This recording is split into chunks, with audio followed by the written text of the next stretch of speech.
सुबह के 6 बजे थे। राजेश कुमार अपनी बेटी का हाथ पकड़कर एक बड़े प्राइवेट स्कूल के बाहर खड़े थे।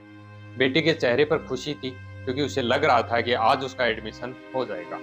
लेकिन राजेश कुमार के चेहरे पर चिंता साफ दिखाई दे रही थी। स्कूल ने सिर्फ एडमिशन के लिए 80,000 रुपए मांगे थे। राजेश जो एक छोटे दुकानदार थे, उन्होंने कुछ पैसे उधार लिए, कुछ पत्नी के गहने गिरवी रखे ताकि बेटी को अच्छी शिक्षा दिला सके। लेकिन कहानी यही खत्म नहीं हुई। कुछ महीनों बाद स्कूल की नई फीस, फिर किताबों का खर्च, फिर यूनिफॉर्म, फिर अलग अलग एक्टिविटी चार्ज और धीरे धीरे शिक्षा के सपने से ज्यादा एक आर्थिक बोझ बनती चली गई। राजेश कुमार अकेले नहीं हैं। भारत में लाखों माता पिता हर साल इसी उम्मीद में प्राइवेट स्कूल्स का रुख करते हैं कि उनके बच्चों का भविष्य बेहतर होगा। लेकिन सवाल यह है, क्या प्राइवेट स्कूल सच में बेहतर शिक्षा दे रहे हैं या फिर एजुकेशन अब एक बड़ा बिजनेस बन चुकी है? आज हम इसी सिस्टम का पूरा सच समझेंगे, फैक्ट्स, लॉजिक और ग्राउंड रियलिटी के साथ। इंडिया में आज लगभग 50% से ज्यादा अर्बन स्टूडेंट्स प्राइवेट स्कूल्स में पढ़ते हैं। माता पिता को लगता है इंग्लिश मीडियम बेहतर होगा, डिसिप्लिन बेहतर होगा, फैसिलिटीज बेहतर होगी और बच्चे का भविष्य सुरक्षित होगा। यही सोच प्राइवेट स्कूल की सबसे बड़ी ताकत बन चुकी है। जब डिमांड बढ़ती है तो मार्केट मजबूत हो जाता है और एजुकेशन सेक्टर में भी यही हुआ। पेरेंट्स के पास विकल्प कम है, इसलिए स्कूल्स के पास ताकत ज्यादा है। कई राज्यों में फीस रेगुलेशन लॉ मौजूद है, लेकिन ग्राउंड लेवल पर मॉनिटरिंग अक्सर कमजोर दिखाई देती है। परिणाम यह है कि कई प्राइवेट स्कूल्स लगभग फ्री मार्केट की तरह काम कर रहे हैं। अब अगर हम फीस स्ट्रगल को समझें तो असली खेल यहीं से शुरू होता है।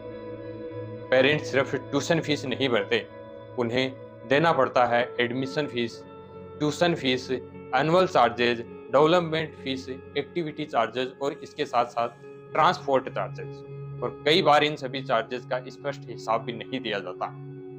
सबसे बड़ा सवाल डेवलपमेंट फीस पर उठता है। अगर बिल्डिंग एक बार बन चुकी है तो डेवलपमेंट फीस हर साल क्यों?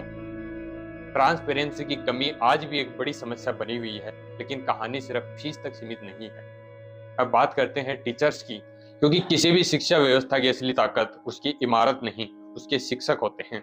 लेकिन कई प्राइवेट स्कूल्स में स्थिति बिल्कुल अलग दिखाई देती है। कई जगह टीचर्स को 8 से 15,000 रुपए तक की सैलरी दी जाती है।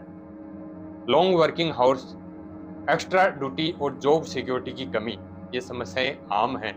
कुछ मामलों में तो ये आरोप भी लगते हैं कि टीचर्स से ज्यादा सैलरी के डॉक्यूमेंट्स पर सिग्नेचर करवाए जाते हैं, लेकिन हाथ में कम पैसा दिया जाता है। अगर सोचिए, जो शिक्षक खुद आर्थिक दबाव में हो वह छात्रों को कितना समय और गुणवत्ता दे पाएगा?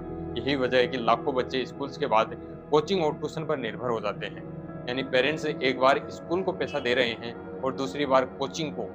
अगर स्कूल में ही क्वालिटी एजुकेशन मिल रही होती तो कोचिंग इंडस्ट्री इतनी बड़ी क्यों होती? अब आते हैं मार्केटिंग पर।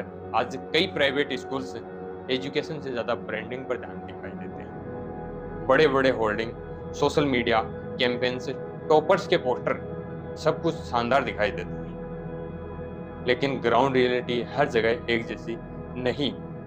कई स्कूल्स में over crowded classroom, individual attention की कमी, मार्क्स और परसेंटेज पर अत्यधिक फोकस देखने को मिलता है। स्मार्ट क्लास और एसी रूम शिक्षा को बेहतर बना सकते हैं, लेकिन केवल इन्हीं चीजों से अच्छी एजुकेशन नहीं मिलती। असल शिक्षा का संबंध टीचिंग क्वालिटी से है। एक और बड़ा मुद्दा है पेरेंट्स पर बनने वाला इनडायरेक्ट प्रेशर।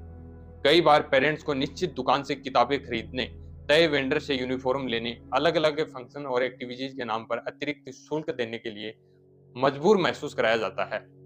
अगर कोई पेरेंट सवाल उठाता है तो कई बार उसे डर रहता है कि कहीं उसका असर उसके बच्चे पर न पड़े। यही डर सिस्टम को मजबूत बनाता है। भारत के कई राज्यों में फीस रेगुलेशन एक्ट लागू है, लेकिन समस्या कानून की नहीं, उसके इम्प्लीमेंट्स की है।